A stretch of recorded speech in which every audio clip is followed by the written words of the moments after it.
Poltekkes Kemenkes Padang memberikan penyuluhan tentang perkembangan psikososial pada bayi yang akan disampaikan oleh teman saya kepada Adela. Dipersilahkan.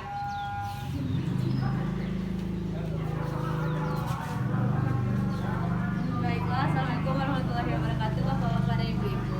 Waalaikumsalam warahmatullahi wabarakatuh. Semoga kita semua dalam keadaan sehat walafiat. Baiklah, perkenalkan saya Adela Puspitasari, mahasiswa Poltekkes Kemenkes Padang, akan melakukan penyuluhan tentang perkembangan psikososial pada bayi.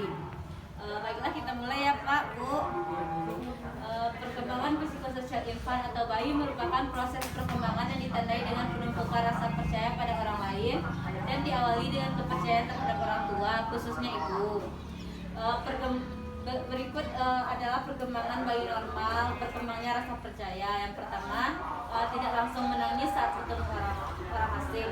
Jadi maksud di sini tidak langsung menangis saat bertemu orang asing ini adalah ketika anak-anak yang bapak-bapak dan ibu-ibu ada tidak menangis saat bertemu orang lain. Contohnya anak ibu Vindi tidak menangis saat bertemu dengan ibu Disa. Begitu juga dengan anak ibu Disa tidak menangis saat bertemu dengan anak dari bapak Rohim. Selanjutnya menolak saat digendong orang yang tidak dikenalnya, yaitu anak-anak ketika mau digendong sama orang lain tapi dia menolak.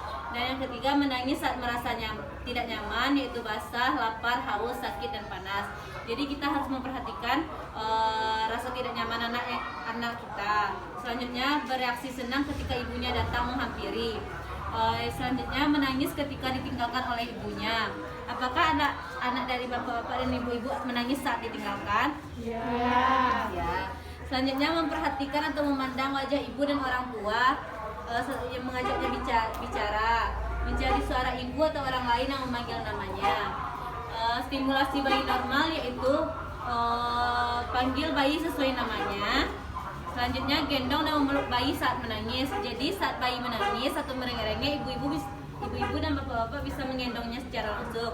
Jangan biarkan anak ibu menangis. Selanjutnya, pada saat bayi menangis, segera cari kebutuhan dasar yang terganggu. Jadi kita harus memperhatikan rasa lapar. Kenapa anak kita menangis? Apakah dia lapar? Apakah dia haus? Apakah dia basah pada pampersnya? Apakah dia merasa sakit? Jadi kita harus memperhatikan kenapa anak kita menangis. Selanjutnya, memenuhi kebutuhan rasa nyaman dan nyaman bayi, membuai bayi, memberikan makanan minum. Selanjutnya, berbicara dengan bayi saat merawat bayi. Selanjutnya, ajak bermain. Selanjutnya itu ciri-ciri perkembangan bayi tidak normal, rasa tidak percaya. Yang pertama, ciri-cirinya menangis menjerit-jerit saat berpisah dengan ibu. Apakah anak ibu dan bapak kalau ditinggalkan dia menangis? Tidak mau berpisah sama sekali dengan ibunya, tidak mudah berhubungan dengan orang lain. Selanjutnya, stimulasi bayi tidak normal. Yang pertama, memenuhi kebutuhan dasar dan rasa aman nyaman.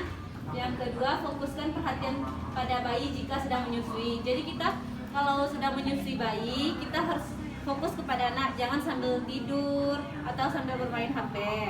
Selanjutnya, tidak membiarkan bayi tidur sendiri. Jadi tidak membiarkan bayi tidur sendiri di sini, kita harus menemani saat bayi tidur. Setelah itu, kontak dengan bayi sesering mungkin.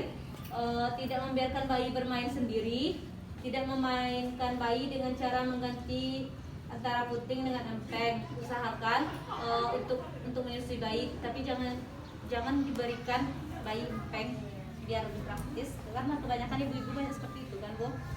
Selanjutnya, tetaplah memberi ASI sampai 1,5 tahun.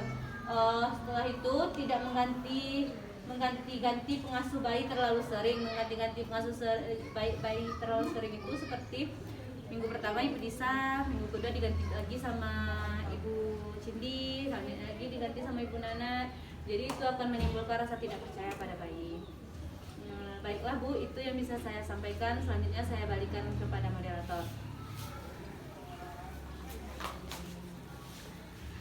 Terima kasih kepada rekan saya telah menyampaikan tentang perkembangan psikososial pada bayi. Apakah dari ibu-ibu dan bapak-bapak ingin yang ditanyakan tentang perkembangan bayi? Baiklah, selanjutnya kepada bapak-bapak atau ibu-ibu, adakah yang ingin ditanyakan tentang perkembangan psikososial pada bayi? Yang bisa.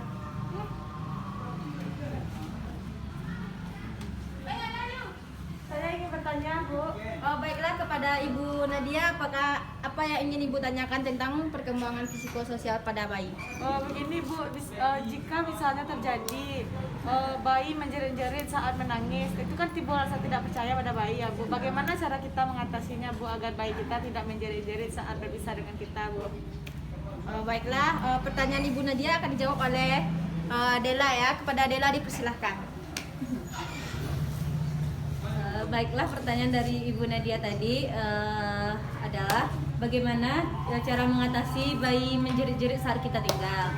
Yang pertama, mungkin bayi lebih dekat dengan ibunya, tapi kan di rumah itu terdiri dari ayah, ibu. Kalau seandainya Ibu Nadia pergi, bisa Ibu Nadia berikan kepada ayah dengan cara bilang, "Nak, sama ayah dulu ya, mama mau pergi sebentar."